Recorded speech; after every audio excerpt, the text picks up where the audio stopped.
الحمد لله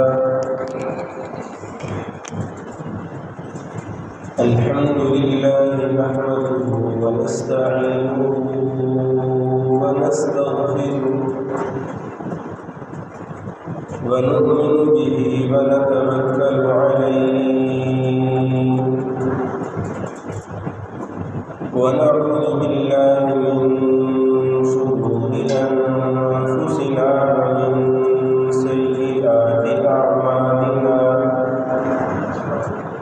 من يهده الله فلا مضل له ومن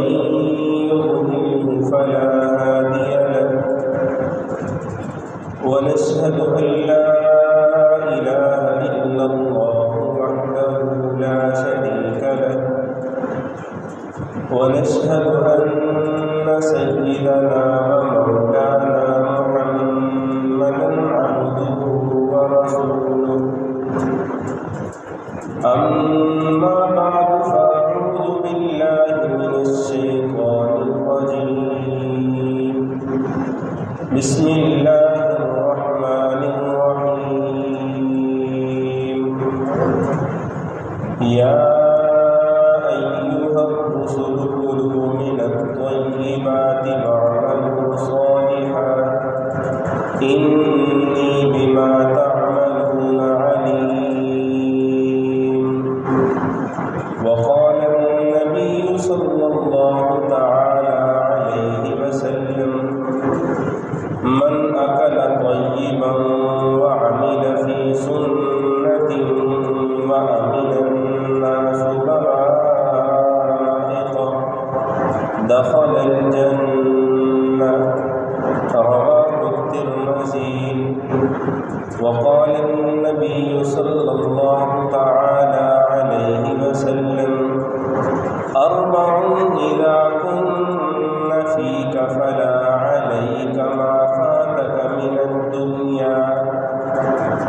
حفظ أمانة وصدق حديث وحسن خليقة وعفة في طعمة رواه أحمد صدق الله العظيم وصدق رسوله النبي الكريم ونحن على ذلك لمن الشاهدين والشاكرين والحمد لله رب العالمين. بآواز بلند محبت کے ساتھ اللهم صل على سيدنا ومولانا محمد وبارك وسلم عليه. اللهم صل على سيدنا ومولانا محمد وبارك وسلم عليه. اللهم صل على سيدنا ومولانا محمد وبارك وسلم عليه. رب اشرح لي صدري ويسر لي أمري واحلل عقدة من لساني يفقه قولي. رب يسر ولا تعسر وتمم بالخير وبك نستعين يا فتاح يا عليم. رب زدني علما نافعا. اللهم رب زدني علما نافعا. يا رب زدني علما نافعا. سبحانك لا علم لنا إلا ما علمتنا إنك أنت العليم الحكيم. واجب القدر واجب الاحترام معزز دوستوں بزرگوں، شریعت مطہرہ کے اندر عبادات کو بڑی اہمیت کے ساتھ بیان کیا گیا ہے، اور عبادات کے بعد جس بات کو بڑے زور دے کر بیان کیا گیا ہے وہ ہیں معاملات، ایک دوسرے کے ساتھ لین دین، خرید و فروخت، اس کو بڑی اہمیت حاصل ہے۔ قرآن و سنت نے بڑی تاکید کے ساتھ، بڑے زور کے ساتھ اس کو بیان کیا ہے۔ معزز سامعین، ان معاملات کے اندر ایک رزق حلال بھی آتا ہے، چونکہ اس کا دار و مدار وہ خرید و فروخت پر ہوتا ہے، ایک دوسرے کے ساتھ لین دین کے جو معاملات ہوتے ہیں ان کے ساتھ ہوتا ہے، اس لیے رزق حلال کو بڑی بنیادی اہمیت حاصل ہے۔ بلکہ قرآن و سنت کے جو مفہوم ہیں ان سے یہ بات بھی اخذ ہوتی ہے کہ عبادات کی قبولیت اور عدم قبولیت کا دار و مدار بھی رزق حلال پر موقوف ہے۔ اگر رزق حلال ہوگا، وہ لقمہ جو انسان کے منہ سے ہوتا ہوا اس کے معدے تک پہنچتا ہے اور پھر اس کے جسم کا حصہ بن جاتا ہے، اگر وہ حرام کا ہوگا تو اس سے بننے والا خون اور پیدا ہونے والی توانائی وہ کبھی بھی اللہ کے لیے خرچ نہیں ہو سکتی۔ اور جب انسان اپنے کاروبار کو، اپنے معاملات کو، لین دین کو، اپنے رزق کی آمدن کے ذرائع کو بغور جائزہ لیتا رہے اور حرام تو حرام رہا، مشتبہ مال سے بھی اپنی حفاظت کرتا رہے، تو اللہ تعالیٰ ایسے رزق کے اندر بھی برکتیں پیدا فرماتے ہیں، اور اس رزق کو استعمال کرنے والے انسان کی زندگی کے اندر بھی خیر و برکتیں آتی ہیں، اس کے اہل و عیال اور اس کی نسلوں تک یہ خیر اور برکت چلتی رہتی ہے۔ اور اسی کا مفہوم مخالف بھی سمجھا جا سکتا ہے، اگر انسان حرام کی آمدن، حرام کے ذرائع پر اس کا رزق موقوف ہے، اس کا دار و مدار اسی پر ہے، تو اللہ تعالی حرام کے ذریعے سے پیدا ہونے والی توانائی کبھی بھی عبادت میں خرچ نہیں ہونے دیتی۔ عبادت کرے گا بھی تو عبادت کی حلاوت، ایمان کی حلاوت اور عبادات کا نور اسے نہیں حاصل ہو سکے گا، اور اولاد نافرمان ہو جاتی ہے، بیوی بچے نافرمان ہو جاتے ہیں، گھروں سے خیریں، برکتیں، رحمتیں روٹھ جایا کرتی ہیں اس آدمی سے کہ جس کا جو رزق ہے وہ حرام کا ہوتا ہے۔ اس کو مزید صحیح ہے۔ تو معزز سامعین، رسول اللہ صلی اللہ علیہ وسلم کی جو احادیث مبارکہ میں نے آپ کے سامنے پڑھی ہیں، پہلی حدیث مبارکہ میں تو حضور فرماتے ہیں من اکل طیبا، کہ جو آدمی حلال کھانا کھاتا ہے، وعمل فی سنت، اور سنت کے مطابق عمل کرتا رہتا ہے، زندگی میں جو بھی عمل کرے پیغمبر علیہ الصلوۃ والسلام کا طریقہ، حضور صلی اللہ علیہ وسلم کی عادات دیکھ دیکھ کر، تلاش کر کر کے اپنا عمل سیدھا کرتا ہے، اور فرمایا وَأَمِنَ النَّاسُ بَوَائِقَهُ، اور لوگ جس کے شر سے محفوظ ہو جاتے ہیں، خیر اور شر یہ دونوں ہر انسان کے ساتھ ہیں۔ فرمایا کہ جو اپنے شر سے لوگوں کو بچا لیتا ہے، زبان کے شر سے بچاتا ہے، ہاتھوں کے شر سے بچا لیتا ہے، اپنی کام اور افعال کے شر سے لوگوں کو بچا لیتا ہے، جو یہ تین کام کر لیتا ہے، رزق حلال کا بندوبست کرتا ہے اور اس پہ مداومت اختیار کرتا ہے،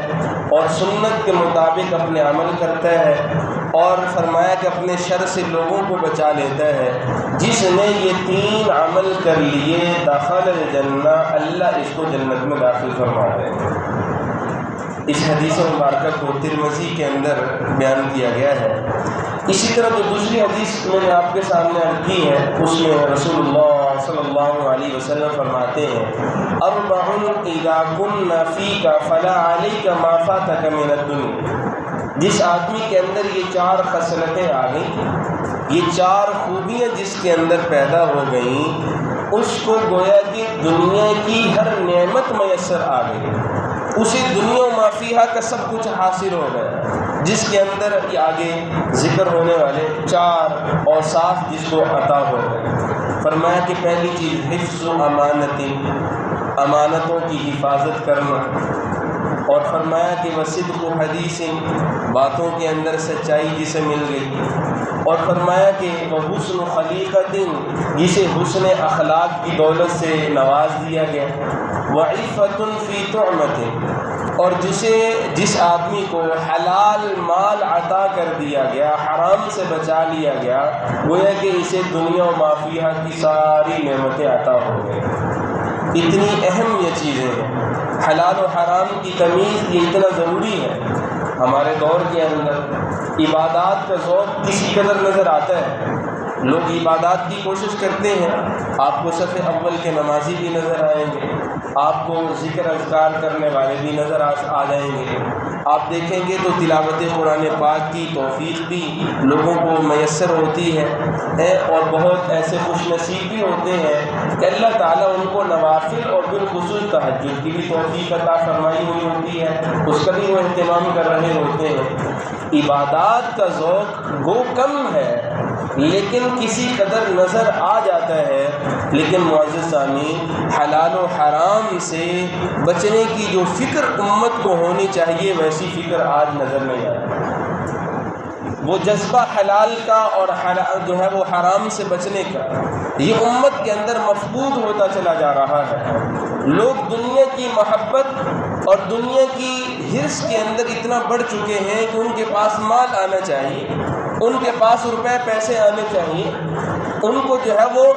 آمدن آنی چاہیے، اس کا ذریعہ کوئی بھی ہو، وہ مال کہیں سے بھی آ رہا ہو۔ یہاں تک کہ ہمارے مسلمان سود کے تمام تر معاملات اور اس کی وعیدات سے واقف ہونے کے باوجود اپنا روپیہ پیسہ سودی بینکوں میں رکھنے سے باز نہیں آتے، اور وہاں جو انکم کریل ہوتی ہے اس کو حاصل کرتے ہیں، اپنے معاملات اس کے ذریعے سے چلا رہے ہوتے ہیں، اور پھر بے برکتی کا رونا روتے ہیں، پھر اولادوں کی بغاوت کا رونا روتے ہیں، اور پھر بیویوں کی جو ہے وہ نافرمانی کا رونا روتے ہیں، اور پھر گھروں کے اندر ناچاقی اور بے برکتی اور جو ہے وہ مایوسی کا رونا روتے ہیں، اور انکہی اندیکھی پریشانیوں کے ساتھ جو ہے وہ اس کا معاملہ ہوتا ہے، اور اس کے بارے میں فکر مند ہوتے ہیں۔ یہ نہیں دیکھتے کہ جو رزق ہمارے اندر جا رہا ہے، جو ہماری روح کا حصہ بن رہا ہے، جو ہمارے جسد کا حصہ بن رہا ہے، جس پر ہماری روحانیت اور ہماری باطنی اوصاف جس پر منحصر ہیں، وہ رزق کیسا ہے، اس کے بارے میں جو ہے وہ غور و فکر نہیں کی جاتی۔ معزز سامعین، اگر ہم اسلاف کو دیکھیں تو اسلاف کے اندر صحابہ کا دور ہو، تابعین کا دور ہو یا تبع تابعین کا دور ہو،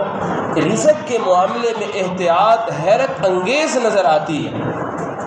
سیدنا صدیق اکبر رضی اللہ تعالیٰ عنہ کا واقعہ یہ معزز سامعین بخاری کے اندر بھی موجود ہے، اور حلیۃ الاولیاء یہ کتاب ہے اس کے اندر بھی موجود ہے۔ فرماتے ہیں کہ ابو بکر صدیق رضی اللہ تعالیٰ عنہ کا ایک غلام تھا جو اسلام لانے سے پہلے جھاڑ پھونک کیا کرتا تھا، دم وغیرہ کیا کرتا تھا۔ اس دور میں زمانہ جاہلیت میں اسلام لانے سے پہلے اس نے کسی آدمی پر اجرت طے کر کے دم وغیرہ کیا۔ اب اجرت تھوڑی بہت اس نے دے دی، باقی کا اس نے ادھار کر لیا، اب وہ دے نہیں رہا تھا۔ اب بعد میں ابو بکر صدیق رضی اللہ تعالیٰ عنہ کے ساتھ یہ بھی مسلمان ہو گیا۔ اب ایک دن ایسا آیا کہ فقر و فاقے کا شکار ہو گئے، ابو بکر رضی اللہ تعالیٰ ان کو بھی کھانے کو کچھ نہیں، غلام بھی بھوکا ہے، ایک دن گزرا، 2 دن گزرے، پھر اس کے بعد یہ غلام اپنے اسی آدمی کے پاس چلا گیا جس کو زمانہ جاہلیت میں دم کیا گیا۔ اب معزز سامعین، دور جہالت کے اندر چونکہ دم وغیرہ وہ شرک کے الفاظ کے ساتھ کیا جاتا تھا، غیر اللہ سے مدد مانگی جاتی تھی، اور جو دم کرنے والا ہوتا تھا اسے مؤثر بذات سمجھا جاتا تھا، یہ نہیں سمجھا جاتا تھا کہ شفا اللہ کی طرف سے ہوگی، بلکہ جو پڑھ رہا ہے اسی کو شافی سمجھا جاتا تھا۔ اب چونکہ اس طرح کی قباحتیں موجود تھیں، لہٰذا اس دور کی جو آمدن تھی وہ بھی جائز ہے، وہ بھی حرام تھی۔ اب معزز سامعین، یہ اس اجرت کا کھانا لے کر آ گیا اور حضرت سیدنا صدیق اکبر رضی اللہ عنہ کو بھی پیش کر دیا۔ حضرت سیدنا صدیق اکبر رضی اللہ تعالیٰ عنہ انہوں نے جو ہے وہ ایک لقمہ کھایا، اس کے بعد پوچھ لیا کہ یہ کھانا آپ کہاں سے لے کر آئے ہیں؟ تو انہوں نے بتایا کہ اس طرح اجرت طے تھی، اس دور میں اس نے نہیں دی، اب فاقوں کا زمانہ تھا، مجھے یاد پڑا، میں اس کے پاس چلا گیا اور میرے مانگنے پر اس نے مجھے اجرت میرے حوالے کر دی، اس کا کھانا لے کے آیا۔ اب ایک لقمہ جو ہے وہ ان کے پیٹ میں گیا ہے، اب انگلی مار کے اس کو حلق سے نکالنے کی کوشش کرتے ہیں، لیکن جہاں پہ 3 دن کے فاقے ہوں اور بھوک ہو، وہ لقمہ کیسے آسانی سے نکل سکتا ہے؟ اب کیا ہے کہ پانی پیتے ہیں، حلق کے اندر انگلی مارتے ہیں، پانی نکل آتا ہے لیکن لقمہ نہیں نکل رہا۔ اب کسی دیکھنے والے نے دیکھا اور کہا کہ جناب آپ اتنی تکلیف کیوں اٹھا رہے ہیں، آپ کو تھوڑی علم تھا کہ جو ہے وہ کھانا فلاں مال کا ہے؟ تو معزز سامعین سیدنا صدیق اکبر رضی اللہ تعالیٰ عنہ نے پلٹ کر جواب دیا کہ میں نے سرکار دو عالم صلی اللہ علیہ وسلم سے سنا ہے کہ کل جسد نبت من سحت فالنار اولا بہ، کہ جس جسم کی پرورش، جس بدن کی پرورش مال حرام سے کی جائے گی، اس کے لیے جہنم کی آگ ہی موضوع ہے، اس کا ٹھکانہ جہنم کی آگ ہے۔ اور پھر یہاں تک پانی پیا، جب تک وہ لقمہ نکل نہیں گیا تو چین سے نہیں بیٹھے۔ اس قدر حلال و حرام کے اندر جو ہے وہ احتیاط برتنے والے لوگ۔ اور خود حضرت حسن رضی اللہ تعالیٰ کا واقعہ تو آپ نے علماء سے کئی دفعہ سن رکھا ہوگا کہ صدقے کا مال جو ہے وہ کھجوریں مسجد نبوی کے صحن میں تھیں۔ حسن رضی اللہ تعالیٰ کی فقط عمر 5 سے 6 سال ہے، بالکل بچے ہیں۔ اب بچپنے میں ایک کھجور اٹھائی اور اس کو منہ میں ڈال لی ہے۔ اب جب آتے ہوئے رسول اللہ صلی اللہ علیہ وسلم کے پاس پہنچ گئے، حضور نے دیکھا کہ کھجوریں سامنے صدقے کی ہیں اور وہیں سے اس نے اٹھائی ہوگی۔ اب رسول اللہ صلی اللہ علیہ وسلم بار بار اسے کہنے کہ اس کو تھوک دو، حلق سے نکالو، اور پھر انگلی جو ہے وہ ڈال کے حلق سے اس کھجور کو نکال کے پھینک دی۔ اور پھر حضرت حسن سے کہنے لگے کہ اے میرے بیٹے، ہم سادات خاندان سے تعلق رکھنے والے ہیں، صدقہ اللہ نے ہم پہ حرام کر رکھا ہے۔ آپ دیکھیے تو صحیح، بچے کہاں شریعت کے مکلف ہوا کرتے ہیں، اللہ کے احکام ان پر کب واجب ہوا کرتے ہیں؟ لیکن سرکار دو عالم صلی اللہ علیہ وسلم اپنے نواسوں کی تربیت کچھ یوں کرنا چاہتے تھے کہ کل کو زمانے کی اقتدا اور مقتدا جب بنیں گے، پیشوا بنیں گے، اگر رزق حرام میں بچپن کی حالت میں بھی اندر چلا گیا تو مقتدا کیسے بن سکیں گے، پیش روئی کا حق کیسے ادا کر سکیں گے؟ معزز سامعین، اس لیے عرض کیا جا رہا ہے کہ اپنی آمدن، اپنے رزق کو جو ہے وہ کھنگالا جائے، اس کی کان چھانٹ کی جائے، اپنے ذرائع آمدن کو دیکھا جائے کہ ان کے اندر جو ہے وہ کوئی حرام تو حرام رہا، مشتبہ کبھی جو ہے وہ اس کے اندر استعمال نہیں ہونا چاہیے۔ اسی طرح معزز سامعین، ایک کتاب ہے تاریخ بغداد، اس کے اندر معزز سامعین تاریخ مدینہ دمشق کے اندر ایک واقعہ لکھا ہے حضرت علی رضی اللہ تعالیٰ عنہ کا کہ ان کے دور میں جو ہے وہ کہیں علاقے سے غنیمت کا مال آیا، اور یہ وہ زمانہ تھا حضرت علی رضی اللہ عنہ خلیفہ ہیں، بادشاہ ہیں، لیکن اپنی تلوار بازار میں فروخت کرنے کے لیے لے کر گئے ہیں۔ کسی نے پوچھا کہ آپ اپنی تلوار کیوں فروخت کرنا چاہتے ہیں؟ اب 4 دینار جو ہے وہ اس کی قیمت لگتی ہے۔ فرماتے ہیں کہ اگر یہ 4 دینار بھی میرے گھر میں ہوتے تو میں کبھی بھی اپنی تلوار فروخت کے لیے پیش نہ کرتا۔ گھر کا چولہا جلانے کے لیے خلیفہ وقت ہونے کے باوجود معزز سامعین اپنی تلوار سر بازار فروخت کے لیے پیش کر رہے ہیں۔ یہی حضرت علی رضی اللہ تعالیٰ کا واقعہ ہے کہ کہیں علاقے سے بیت المال آیا، بیت المال میں جو ہے وہ غنیمت کا سامان پہنچا، تو اب جو خازن تھا، جو بیت المال کا نگران تھا، ان کو حالات سے پوری خبر تھی۔ انہوں نے زیورات، سونے اور چاندی وغیرہ کے یہ خاصی تعداد میں حضرت علی رضی اللہ تعالیٰ کے گھر بھجوا دی اور بتایا نہیں۔ حضرت علی رضی اللہ تعالیٰ کو جب پتہ چلا تو حضرت علی رضی اللہ تعالیٰ نے فوراً ان زیورات وغیرہ کو، سونے اور چاندی کو وہاں سے اٹھوایا اور بیت المال کے اندر جمع کروایا اور خازن کو بھی تنبیہ کی۔ اور اسی تاریخ مدینہ دمشق کے اندر لکھا ہے کہ جناب علی المرتضیٰ رضی اللہ تعالیٰ عنہ نے اس کمرے کے اندر پانی کا چھڑکاؤ کروایا اور وہاں پہ جھاڑو دلوایا کہ کوئی ایک ذرہ بھی ان زیورات کا یہاں پہ باقی نہ بچے، اور پھر وہاں پہ 2 رکعت نوافل ادا کی اور اللہ کا شکر ادا کیا کہ میرے رب نے ہمارے اہل خانہ کو، اہل عیال کو حرام اور مشتبہ مال سے محفوظ رکھا ہے۔ معزز سامعین، یہ احتیاط ہمیں اپنے اسلاف کے اندر نظر آتی ہے۔ یہ وہ لوگ ہیں جن کے ہم نام لیوے ہیں، جن کے مقتدی بننے پر ہم فخر محسوس کرتے ہیں، اور بطور تفاخر کے جن کا ہم نام اور ذکر کیا کرتے ہیں۔ اسی طرح معزز سامعین، تاریخ بغداد کے اندر حضرت عبداللہ ابن مبارک کا واقعہ لکھا ملتا ہے، اور یہ عبداللہ ابن مبارک وہ ہیں کہ 118 ہجری کے اندر ان کی پیدائش ہے، اور 181 ہجری کے اندر ان کا انتقال ہے۔ 63 سال کی عمر انہوں نے پائی ہے معزز سامعین، کم و بیش۔ اب حضرت عبداللہ ابن مبارک رضی اللہ رحمہ اللہ تعالی، ان کی سخاوت کا، ان کی شجاعت کا یہ عالم ہے، بلکہ ان کے علم کا پہلے آپ سمجھ لیں کہ ہزاروں کی تعداد میں ایک وقت کے اندر ان کے سامنے تلامذہ اور شاگرد حدیث کا علم حاصل کرنے کے لیے بیٹھا کرتے تھے۔ تابعین کے اندر امیر المؤمنین فی الحدیث حضرت عبداللہ ابن مبارک کو کہا گیا ہے، اور یہ وہ آدمی ہیں کہ جن کے بارے میں مشہور محدث حضرت سفیان ابن عیینہ رحمہ اللہ تعالی فرمایا کہ جب میں صحابہ کی زندگی کو دیکھتا ہوں اور ادھر عبداللہ ابن مبارک کی زندگی کو دیکھتا ہوں تو مجھے صرف فقط ایک صحابیت کا شرف صحابہ کے ساتھ نظر آتا ہے، باقی ان دونوں حضرات کی زندگیوں میں کوئی فرق محسوس نہیں ہوتا۔ یہ وہ آدمی ہے کہ جن کے بارے میں قاضی فضیل ابن عیاض رحمہ اللہ تعالی فرمایا تھا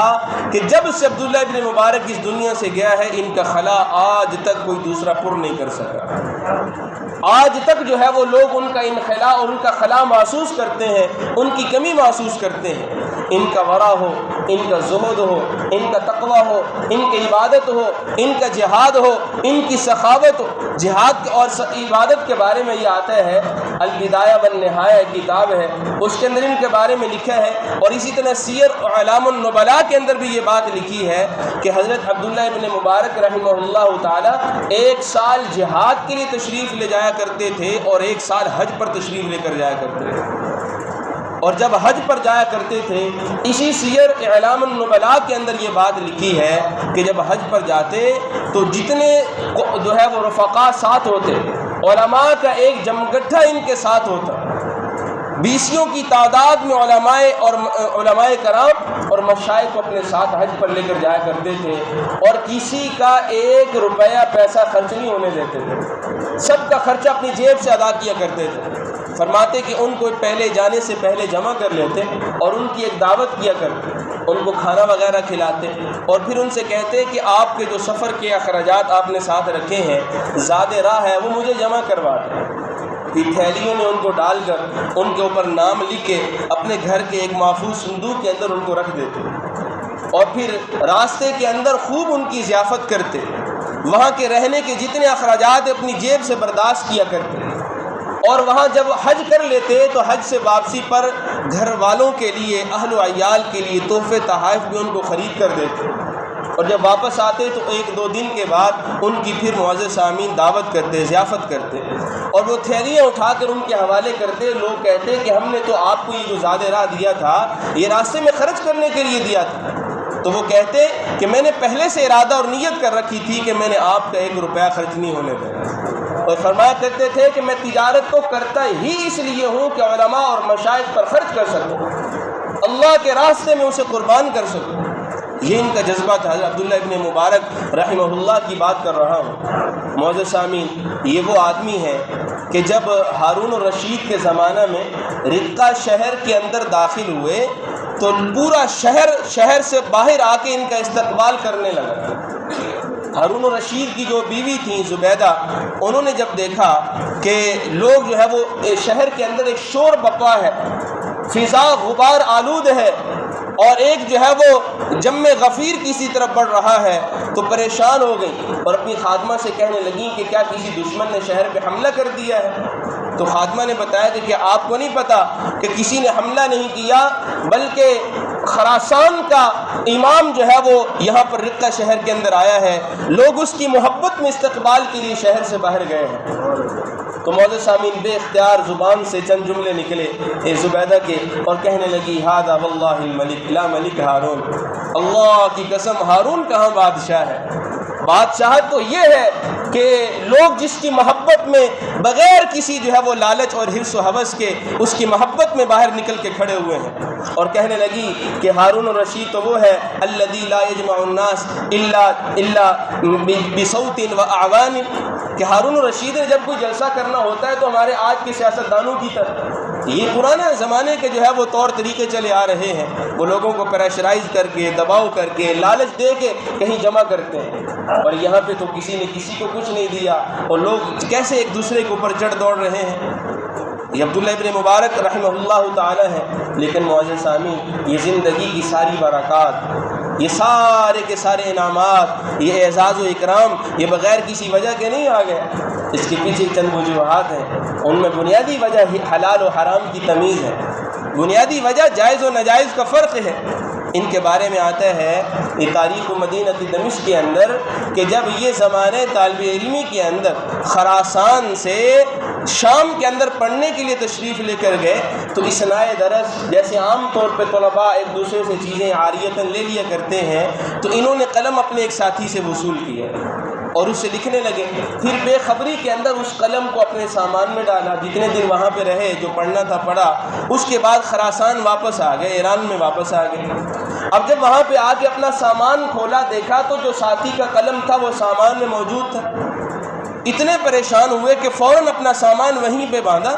اور سواری کا انتظام کیا اور وہیں سے دوبارہ شام کی طرف رخت سفر باندھ لیے۔ اور یہ وہ دور تھا جب تیز رفتار سواریاں نہیں ہوا کرتی تھی، یہ وہ دور تھا جب یوں جو ہے وہ سڑکیں اور جو ہے وہ شارے نہیں بنے ہوئے تھے، معزز سامعین وادیوں کو چیرتے ہوئے اور جو ہے وہ پہاڑوں کی بلندیوں کو کراس کرتے ہوئے تیز رفتار میں جو ہے وہ وہاں پہ جلدی سے جلدی وہاں پہ پہنچے۔ اب وہ جو ساتھی تھا وہ بھی درس کے اندر موجود نہیں تھا، اس کو شہر کے اندر تلاش کیا، بسیار تلاش کے بعد جب ساتھی ملا تو اسے قلم پیش کیا اور کہا کہ میں ایران سے واپس صرف آپ کو قلم دینے کے لیے آیا ہوں۔ اس کی آنکھوں سے آنسو روا ہو گئے، فرمایا کہ ایک حقیر اور معمولی سا قلم جس کی میرے ہاں کوئی قیمت نہیں، آپ نے اس کے لیے اتنا سفر طے کیا؟